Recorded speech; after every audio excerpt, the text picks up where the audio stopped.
कई लोग कहते हैं कि नारद जी ने तूल रखकर रेखा खींच कर के समझा दिया कि अरे कंस जो तो 8 की गिनती समझता है, 8वें गर्भ की गणना करता है, उससे लगता है कि अभी तुझे गणित शास्त्र का ज्ञान नहीं है।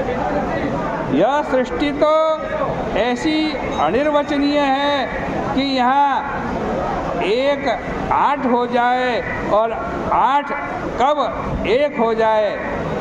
यह कह करके देव ऋषि नारद चले गए। उनके जाने पर कंस ने यह निश्चय कर लिया कि उनकी बात झूठ नहीं हो सकती, अवश्य ही विष्णु हमारे वध के लिए आ रहे हैं। इसलिए उसने वसुदेव देवकी को हथकड़ियाँ बेड़ियाँ लगा करके जेल खाने में डाल दिया और उनकी संतानों को आज कहते हैं विष्णु होने की शंका से मारने लगा। यह बात देखने में आती है कि जो अपने प्राणों को पुष्ट करने के लिए प्राणपोषी और लोभी राजा होते हैं, वे अपने माता पिता और भाई बंधुओं को भी मार देते हैं। अपने स्वार्थ को ही सब कुछ समझने वाले स्त्री पुरुष कभी किसी के नहीं हो सकते।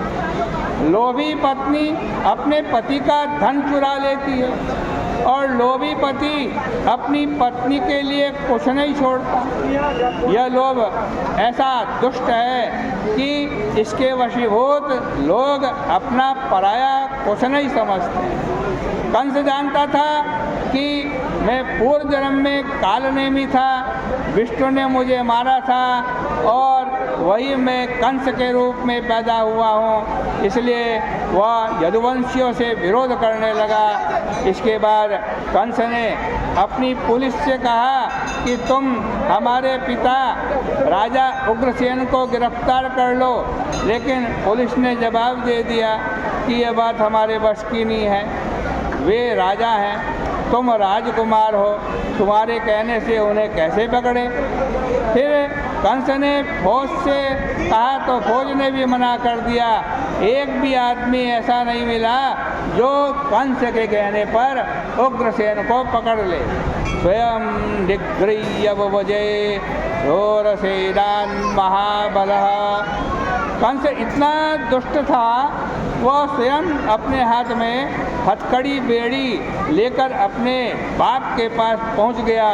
उसने ऐसा अनर्थ किया कि यदु भोज और अंधक वंश के स्वामी उग्रसेन को स्वयं पकड़ करके अपने आप उनके हाथों में हथकड़ी और पाँव में बेड़ी लगाई और फिर बोला, चलो पिताजी अब तुम जेल में रहो और राज्य मैं करूँगा।